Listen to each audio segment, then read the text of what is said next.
In Pixar's WALL-E, we find ourselves in the 29th century of garbage-filled wasteland named Earth. Now, in the 22nd century, the company by and large evacuated everyone onto massive starliners, leaving behind sad, trash-compacting robots to clean up the mess. Life is all but eliminated save a few cockroaches on the planet.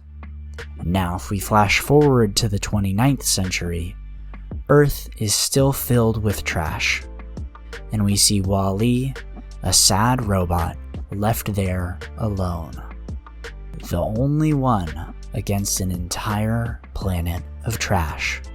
So, what does this fictional movie have to do with real life and the very real current climate disaster? The answer is, of course, everything. WALL-E is a very real picture of our future if we aren't to do anything about our current climate disaster. The film incorporates various topics such as consumerism, corporatocracy, waste management practices, environmental concerns, obesity, and our global risk of extinction. Our world is currently on track for disaster, with trash piling in our oceans, microplastics in our food and our water, and climate change that has been causing more and more fires every single year, such as those in California, Oregon, Canada, and Europe, as well as more severe floods and food shortages that we have seen year after every single year. Climate scientists have given us a timeline. We're not even close to on pace to meet it. Instead, billionaires like Elon Musk and Jeff Bezos have started exploring other planets for themselves to run off to once they're done destroying this one. The timeline is simple. We are already seeing and will continue to see multiple climate-related disasters over the next 2 decades if we hit 1.5 degrees Celsius over normal levels. The IPCC said in their latest climate report that this report is a dire warning about the consequences of our inaction. We have 7 years left before this deadline, and with only 13% of the world's energy coming from renewables, we have a lot of work to do. But there is hope. We have seen the disastrous effects already of the inaction of our governments and the wealthy to do anything about this problem, and we need to act quickly and decisively to avoid total disaster. Our world is beautiful and wonderful and incomparable, and we have adapted specifically to survive in the conditions we are currently and have been surviving in for centuries. And we need to keep it that way. So, how do we actually keep it that way? Change. Individual action, while great, is not what I'm going to talk about, because it's no one's personal responsibility to change their habits and their actions.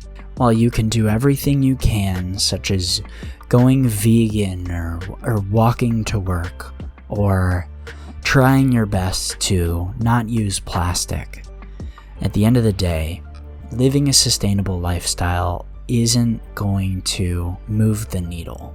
Systemic change is the only true solution that we have to ensure permanent, sustainable changes to our global system. Individuals are not currently and have not been for decades the largest contributors to climate change. It is, and always will be, corporations.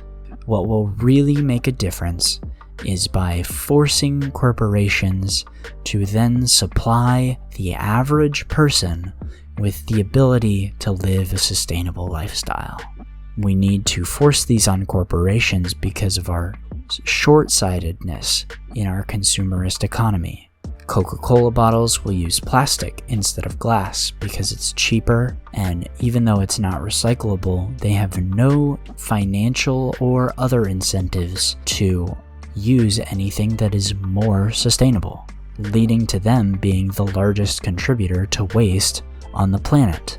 We have seen countless oil spills from companies like BP, Chevron, Exxon, and many more because they have no financial incentive to clean any of it up. They have no penalties to nearly no penalties for poisoning drinking water.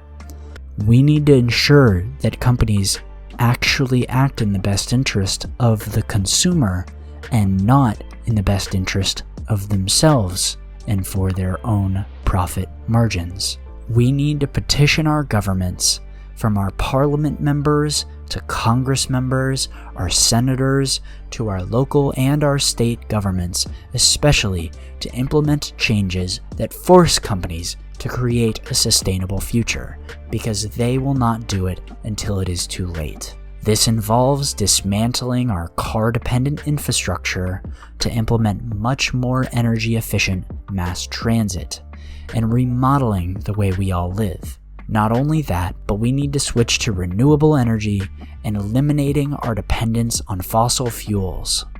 Most governments and companies all have goals to get to net zero by a certain date. Many of these companies and governments use a date like 2050, for example.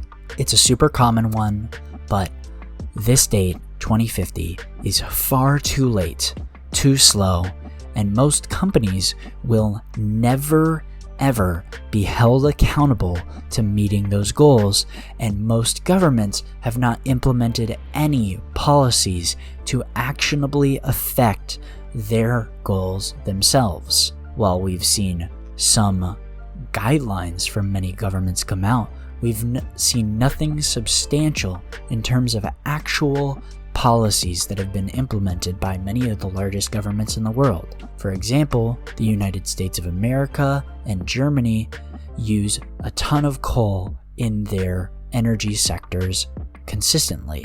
Now, we've seen, especially with the Russia-Ukraine conflict going on, many of these countries have been more reliant on coal, which is much more destructive to the environment compared to oil. Now, oil in and of itself is a terrible solution to coal. We need to switch to renewables, hydroelectric power, nuclear power, wind, and solar. There are a lot of misconceptions about each of these different sources of renewable energies, such as wind power not being effective in winter storms, for example. But what we've seen is that with winterization of many of these different technologies, we can even generate wind power in places like Antarctica. We have also seen the fact that nuclear energy is actually less radioactive than coal. Not only that, but it's much more significantly better for the environment. So, what does climate change have to do with WALL-E? That movie is, partially at least, our future. If we don't act now, we're talking net zero by 2030, not 2050. And to avoid the worst effects, most of which we'll already take on and are starting to see already. Thank you for watching this video, and if you liked it, please leave it a like. And if you have anything else to add, please leave it down in the comments below.